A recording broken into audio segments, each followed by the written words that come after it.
আমাদের উত্তর অঞ্চল এবং দক্ষিণ অঞ্চলের প্রবেশদ্বার সাংস্কৃতিক রাজধানী কুষ্টিয়া।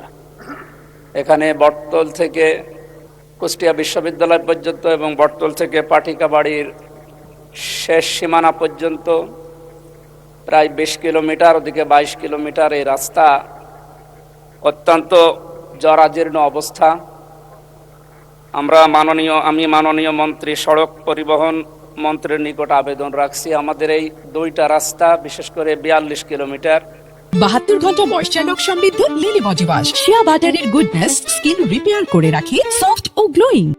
এই লক্ষ লক্ষ মানুষের যাতায়াতের ব্যবস্থা করার জন্য দুইটা রাস্তা চওড়াকরণ এবং মাঝখানে আইল্যান্ড দেওয়ার জন্য মাননীয় সড়ক পরিবহন এবং সেতু মন্ত্রীর নিকট জোর দাবি জানাচ্ছি। এবং আমাদের কুষ্টিয়াতে কয়েকটা বিষয়, বিশেষ করে আমি এর নোটিশও আগে দিয়েছি। মেডিকেল কলেজ হাসপাতাল, এটা 2011 সালের 9 অক্টোবর থেকে আরম্ভ হয়ে 2026 সাল পর্যন্ত এখনও কোনো অগ্রগতি নেই। পড়ে আছে প্রায় 100 কোটির উপরে সম্পদ, টাকার মেশিনপত্র পড়ে আছে। এখানে 23টা বিভাগ চালু হওয়ার কথা, 2টা বিভাগ চালু হয়ে পড়ে আছে। প্রায় 5টা জেলার মানুষের 18 থেকে 20 লক্ষ মানুষের এখানে চিকিৎসার ব্যবস্থা করা সম্ভব যদি এটা অতি দ্রুত চালু করা হয়।